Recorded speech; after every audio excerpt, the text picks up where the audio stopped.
Good morning, everybody. It is my pleasure being here, and thanks Sigmund Freud University, and thanks Dr. S.behnaz for having me in this interesting gathering. And thanks the ambassador of Afghanistan who explained everything about child abuse and child marriages in Afghanistan, because I cannot say more than that. Everything that she said about child marriages in Afghanistan is happening in Iran, especially after Islamic Revolution. Because after Islamic Revolution, something happened in Iran that was against women's rights, not just children marriages.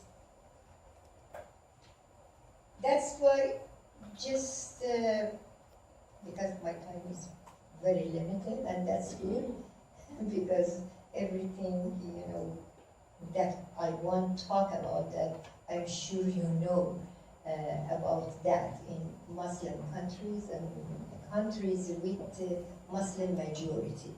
And everything is in contradiction with equality, gender equality, and with international documents which Iran and probably some other Muslim countries, they signed that, but they don't care about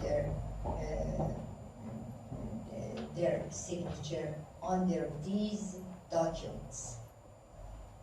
But something that probably could be new for you is after Islamic Revolution of 1979, Iranian women's rights have been taken away from them under name of Islamic values, and these deprivations are guaranteed by passing new laws.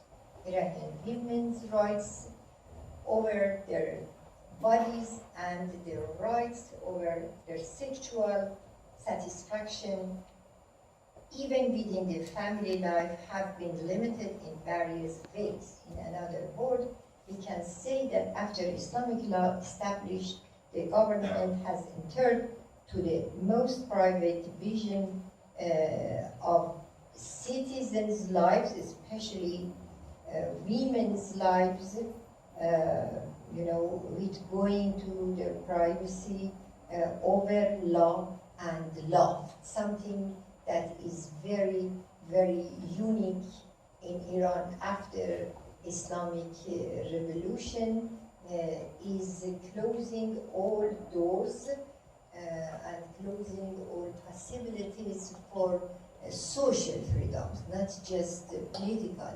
freedoms. And that is something that we had not any problem with that before Islamic Republic. That's true that we didn't have political freedoms, we didn't have democracy, and the government was not responsible. Everything is true. And the parliament was not, we cannot say that the elections were free and safe, but we cannot say that we had not social freedoms. Islamic Revolution, closed everything on social freedoms on the people, and it was according discrimination between men and women, gender discrimination, and all legal system of Iran is discriminatory, and somebody says and somebody claims that it is very similar with apartheid. Anyway, something that is the topic of this conference is temporary marriage. temporary marriages, as you know, is a kind of marriage that Muslim Shia, they accept it, but not Sunni people, Sunni Muslim. But if we want to explain that, we should know what is that at the first. Temporary marriage is a kind of pleasure marriage. The people who support this kind of marriage, they call that pleasure marriage, and can last for years, months, several days, one night, or a few hours. Popular in places like Iran, but also quietly practical in all Shia Muslim communities in West countries. That is why sometimes it's very popular for religious young Muslim people, Shia Muslim people, who are outside the country, and they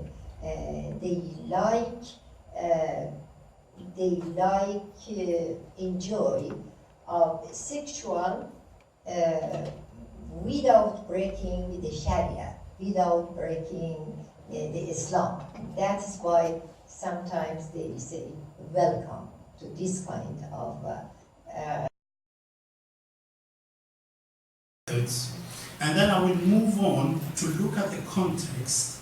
Although my case is Iran, however, it might apply to many other similar cases or contexts in the Middle East or beyond. All right? So, therefore, I will look at the context in general, and then I will look at the critical discourse analysis amongst the Iranian state security discourses. In other words, I will look at how the issue of women is securitized by the state in Tehran, in Iran, and the Islamic regime in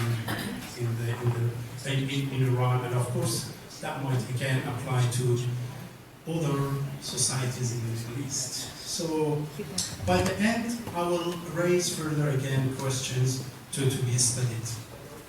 All right, first of all, methodological issues. I totally disagree with the idea of calling Iranians. We don't have Iranians.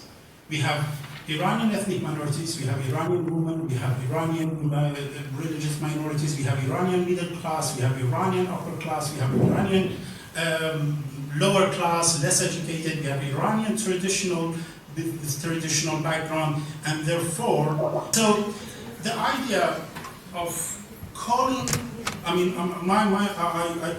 mainly kind of question academics here. Activists are often much more clear about their approach when studying or approaching their own cases.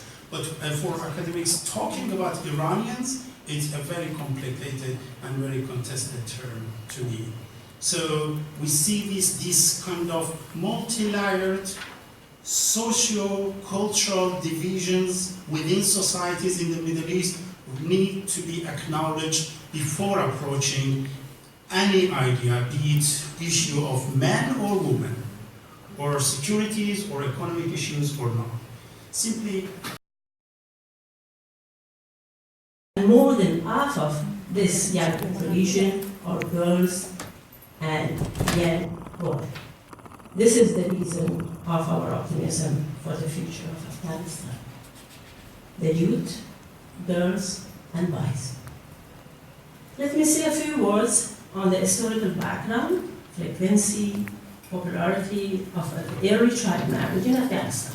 Child marriages are illegal, but widespread in Afghanistan.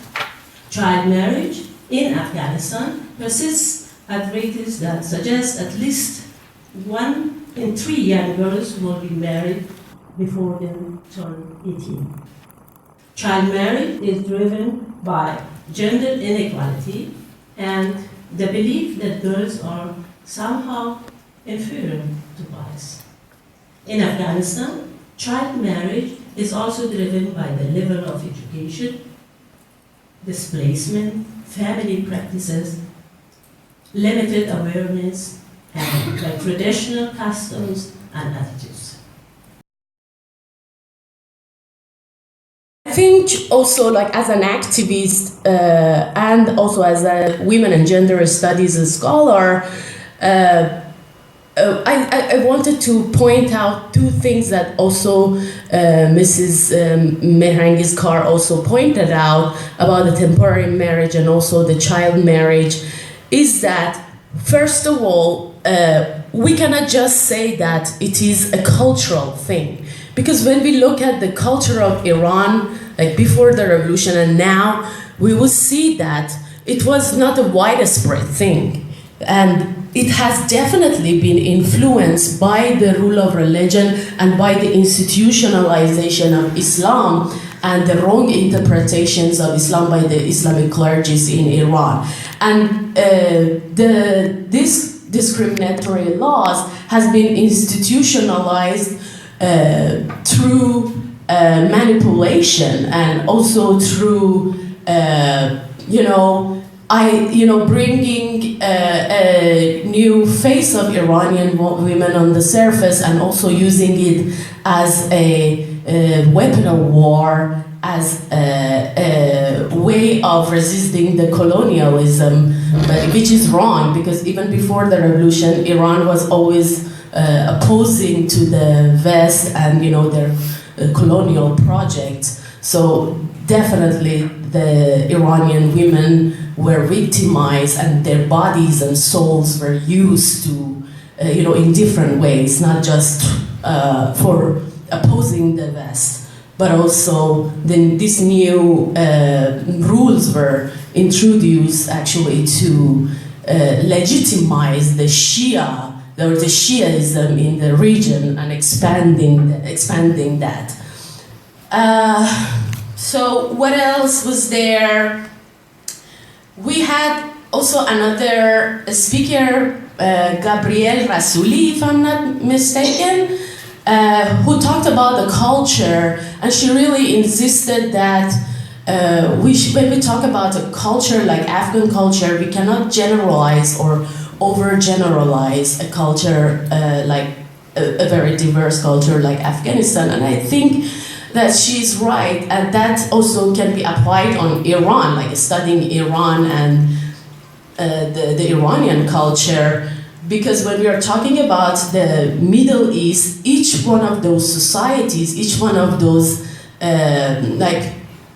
complex nations have their own different cultures, languages, rural and urban different spaces, and also they have their own different diaspora. So also when we are talking about the traditional values in Iran and Afghanistan, we also have to acknowledge that they are really, really different from each other. And the patriarchal system that exists in those societies.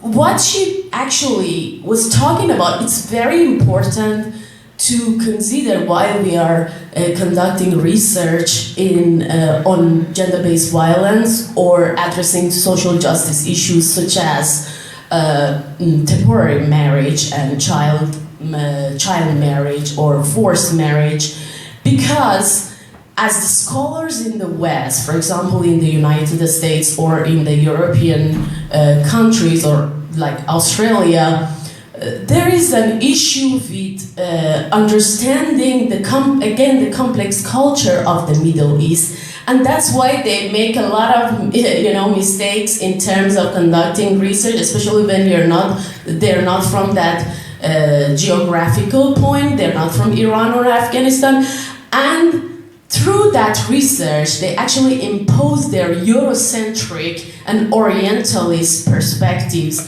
on the Middle East. So that's really problematic, and that also needs to be addressed. So I won't take your time anymore. I wish you all the best and hope to see you in another corner of the world. And good job, Behnaz.